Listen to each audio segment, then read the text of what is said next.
Hello everyone, Cynthia Miller here, and today we're going to paint the beautiful Magnolia Blossom. I have a very light sketch that I'm starting with, and I want to emphasize that the pencil lines are very light. In fact, I end up erasing them at the end. Here's the brush I'm using. It's a 5/8 Zen brush. Got a little bit of a slant to it, and big enough that it holds water and color. And what we're going to do is check out some colors here. I end up using the Quinacridone Rose. I used it directly from the tube. It is a Van Gogh product, and love it because it goes from very light pink shades to very deep rose. And I always like to kind of play around with these colors here. So I started with a little bit of water on the bottom of the petals, and just a tiny little bit of pigment added to the water. And it's so light that you can barely see it. Now I've taken a smaller brush here, and I think this is my number 4 round brush. And what I do is just make sure there's lots of water on it. I bring it down from the top. So this is the whole process, is putting water in the bottom with some pigment, and then using my smaller brush with water from the top of the petal. So again, here I go with the bigger brush, and I'm sort of doing every other petal and just outlining it very lightly with that light pink, and then bringing in my smaller brush that is quite wet and pulling the wetness down from the top of the petal so that it just blends very nicely. So the effect that this will have is to be blended to from a rose color at the base to very light, almost white color at the tip. And that's how you see the magnolia trees. They're so beautiful. There's absolutely no leaves come out until those blossoms have come out and finished. It's really quite incredible. We have a few magnolia trees in our neighborhood, and they're really the first blossoms to show, so big and just sort of bursting, but there's no leaves, absolutely no leaves until those blossoms come out. And so just think about the white at the tips and just a very light pink in the base of the petals. So once you have gone around and painted each of the petals, alternating between the petals, you don't want to do one beside the other, otherwise they'll blend together. So you're going to do every other one, and then you're going to go around again and basically do the same procedure using the wet brushes with the darker tones on the base of the petal, blending it out, almost putting water again to blend that out. And you're going to sort of use brush strokes that are round so that you get the impression that there is some shape to them. So just take your time, go around each one of those, and have fun with it.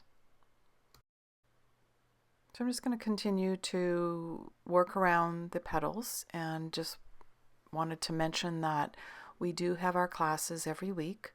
Every Thursday, we have 2 different times that we get together. We do 2 hours in the morning, 2 hours in the afternoon. I'm on Pacific Standard Time, so it's on the west coast of Canada.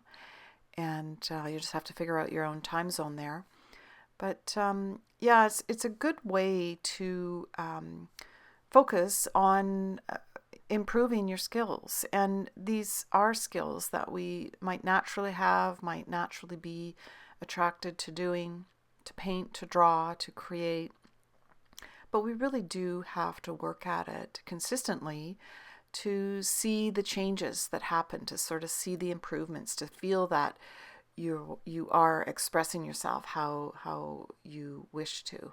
And I know that you know, after doing 3 copies of the same painting, it's really quite incredible how they all turn out so different. Even though I try to, you know, to sort of keep it the same, there's different things that I try to change as well and do better or repeat and do the same. But it's amazing how this skill is sort of elusive, you know, because it's sort of like what mood you're in that creates the artwork.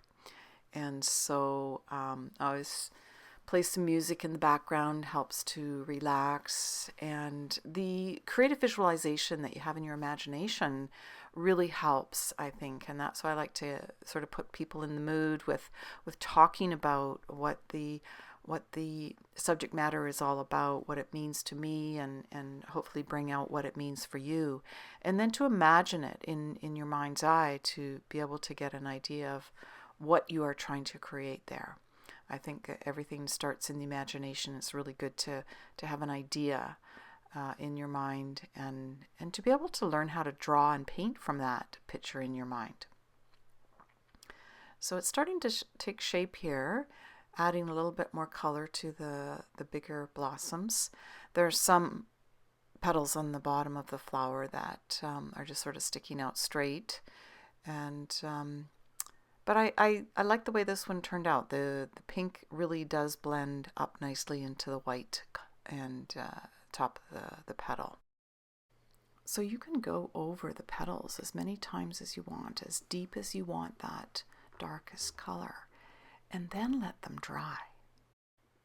Now, as you can see, I've worked at the bottom part of the petal, and now I'm going around after it's dried and erasing those pencil lines at the very top. So it really does blend into the white of the paper. So I'm moving on to the next cluster of petals and working on the bud as well. Letting each petal dry, as I said, between painting the next one. You don't want them to blend together. You want to keep them separate. And this is what they call Saucer Magnolia, I believe. There's many different kinds and many different kinds of petals and sizes and shapes, and this one has between 6 and 12 petals, and they really are shaped like a saucer. They sit on the branch upwards, and they're just so big and very luxurious looking, if you ask me, and they have this beautiful fragrance, just incredible. So paying attention to these beautiful big buds, just imagine the different petals wrapped within that bud. Obviously they have to grow and expand outward, but you can imagine the blueprint of those petals wrapped into that bud. It has nowhere to go but to expand. And I'll just show you a close-up of the highlight of the buds and the different levels of sort of tones that this one has taken on. You can see the light, behind, and just sort of make it look like it's wrapped within itself. And you don't have to do really too much painting. It's more paying attention where you want those darker tones right at the bottom, outlining the petal on the top with just a little bit of a ruffled edge even. So one thing you want to pay attention to when you're getting to the end of the blossoms, we've got 2 big ones and a couple of buds, and you want them all to be the same tone. So that is the difference between light and dark. They're the same color but different tones of the same color, and we don't want one flower to be really bright and one to be really pale unless there's a difference in, maybe distance. But they're from the same tree, so you want the flowers to look similar that way. So choose your branch color sort of the same way, something that's going to look like those magnolias belong on that branch. So I chose burnt umber and no name red to just sort of bring it more of a reddish wood color. I want I don't know, it's you could use gray, you could use more brown, but this has just got a touch of that sort of golden red look to it. And I mean, it would depend on what light is shining on it, and you know, the minerals in the soil as to what affects the tree and the branch. But yeah, you could mix a little bit of sap green in there if you wanted to, but we're just putting a very light layer on the branches and just following through with you know, another coat on top of that. And you'll find that after doing the third coat, where you actually start to put some shadow in there and pay attention to where that branch is sitting. Is there a shadow on it? Is it in the light? You know, you'll start to get some depth to it. And remember, you can use curvature sort of strokes in your paintbrush as well to create some form. And so what I always follow is, when I'm doing branches, is a little bit darker just under the branch. And you'll look at trees and see that now. And so that sort of gives you the idea that there's some depth there for sure. And then the magnolia flowers sit on a bit of a platform, and this is the design that I was trying to do here with the sort of knobbly piece that it sits on. So just finishing out, putting a few more brush strokes in there to give it the look that it's a little bit darker right under the flowers, and just giving those flowers a real base. There's quite a cluster of the branch ends that make up that base for the flower to sit on. So just checking out the different greens. We've got sap green and dusk green in my palette, and I'll add lots of water when I mix that up. And so I have a variation of light to dark. The dusk green is the dark end. The sap green gives me a little bit more realistic green. And I will just go around and put a very light layer on the different leaves, paying attention to the brush strokes and which way it's facing, and seeing if there's any of the leaves I can, you know, sort of make it look like they're curling, or you know, any sort of way that you can make them look like they're leaves with form. Give them form. Remember, there's dark and light, and there's brush strokes, there's the water. Use all these tools to make the leaves look like leaves. Now you can leave your magnolia without a background, but I've decided to put a bit of a background in here. And so I'm taking out my favorite blues, my phthalo blue and the indigo, and I'm putting a little bit of water in between the branches. And you want to make sure that you're not blurring out the stems or the magnolias if that is not what you want to do. I don't believe that it would look very good if you blurred this out.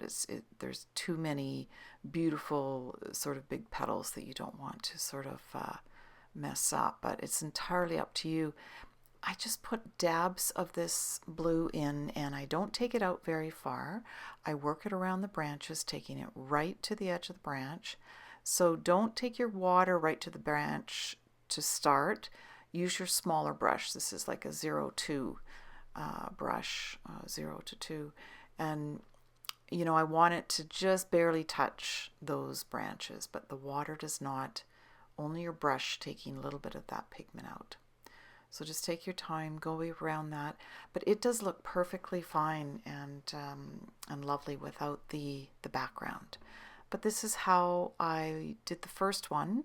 I've included a shot of that one a little bit darker, and this one's a little bit lighter. And yeah, so that's the magnolia. And as I mentioned, those classes are every week. Hope you can join us. Hope you love this. Take care.